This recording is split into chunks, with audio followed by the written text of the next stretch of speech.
ಸ್ನೇಹಿತರೆ, ಹಾಯ್! ನಮ್ಮ ಚಾನೆಲ್ಗೆ ಮತ್ತೊಮ್ಮೆ ಹೃದಯಪೂರ್ವಕ ಸ್ವಾಗತ.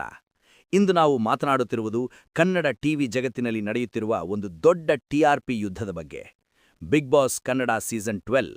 ಈ ಸೀಸನ್ ಆರಂಭವಾದದ್ದೇ ಒಂದು ಸಂಚಲನ. ಕಿಚ್ಚ ಸುದೀಪ್ ಅವರ ಹೋಸ್ಟಿಂಗ್ನಲ್ಲಿ ಇದು ಇನ್ನೂ ಜೋರಾಗಿ ನಡೆಯುತ್ತಿದೆ. ಈ ಸೀಸನ್ನ ಜನಪ್ರಿಯತೆ ಎಷ್ಟು ಎಂದರೆ ಅದು ನೇರವಾಗಿ ಜೀ ಕನ್ನಡ ಚಾನೆಲ್ನ ರೇಟಿಂಗ್ಗಳನ್ನು ಕುಗ್ಗಿಸಿದೆ.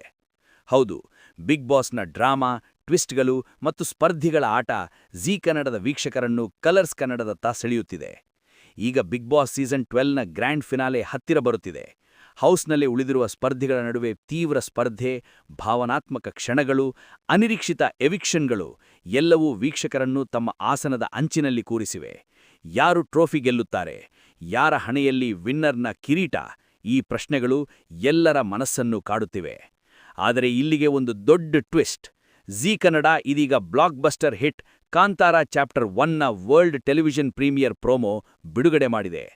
ರಿಷಬ್ ಶೆಟ್ಟಿ ಅವರ ಮಾಂತ್ರಿಕ ಸೃಷ್ಟಿ, ಪುರಾಣ ಕಥೆಯೊಂದಿಗೆ ಈ ಸಿನಿಮಾ ಥಿಯೇಟರ್ಗಳಲ್ಲಿ ದಾಖಲೆಗಳನ್ನು ಬರೆದಿದೆ. ಈಗ ಟಿವಿಯಲ್ಲಿ ಪ್ರೀಮಿಯರ್ ಆಗುತ್ತಿದೆ. ಇನ್ನೂ ರೋಚಕವಾಗಿರುವುದು, ಜೀ ಕನ್ನಡ ಈ ಕಾಂತಾರ ಚಾಪ್ಟರ್ 1ನ ಪ್ರೀಮಿಯರ್ ಅನ್ನು ಬಿಗ್ ಬಾಸ್ ಫೈನಲ್ಗೆ ಎದುರು ಟೆಲಿಕಾಸ್ಟ್ ಮಾಡುವ ಸಾಧ್ಯತೆ ಇದೆ. ಇದು ಕೇವಲ ಕಾಕತಾಳೀಯವಲ್ಲ, ಇದು ಒಂದು ಸ್ಮಾರ್ಟ್ ಕೌಂಟರ್ ಅಟ್ಯಾಕ್. ಬಿಗ್ ಬಾಸ್ನ ಫೈನಲ್ ಡ್ರಾಮಾವನ್ನು ಎದುರಿಸಲು ಜೀ ಕನ್ನಡ ತನ್ನ ಬಿಗ್ ಗನ್ ಅನ್ನು ತೆಗೆದುಕೊಂಡು ಬಂದಿದೆ: ಕಾಂತಾರದ ದೈವಿಕ ಶಕ್ತಿ. ಕಾಂತಾರ ಚಾಪ್ಟರ್ 1ನ ಮೊದಲ ಭಾಗದಂತೆಯೇ ಇದು ವೀಕ್ಷಕರನ್ನು ಮಂತ್ರಮುಗ್ಧಗೊಳಿಸುತ್ತದೆ. ದೇವರ ಕೋಲ, ಪುರಾಣ ಕಥೆಗಳು, ರಿಷಬ್ ಅವರ ಪವರ್ಫುಲ್ ಪರ್ಫಾರ್ಮೆನ್ಸ್ ಇದೆಲ್ಲವೂ ಒಂದೇ ಸಮಯದಲ್ಲಿ ಬಿಗ್ ಬಾಸ್ ಫೈನಲ್ಗೆ ಪೈಪೋಟಿ ನೀಡಿದರೆ ಏನಾಗುತ್ತದೆ? ಟಿಆರ್ಪಿ ಚಾರ್ಟ್ಗಳು ಯಾರ ಪರವಾಗಿ ತಿರುಗುತ್ತವೆ? ಕಲರ್ಸ್ ಕನ್ನಡದ ರಿಯಾಲಿಟಿ ಡ್ರಾಮಾ ಅಥವಾ ಜೀ ಕನ್ನಡದ ಸಿನಿಮ್ಯಾಟಿಕ್ ಮ್ಯಾಜಿಕ್ ಯಾವುದು ವೀಕ್ಷಕರನ್ನು ಹಿಡಿದಿಟ್ಟುಕೊಳ್ಳುತ್ತದೆ?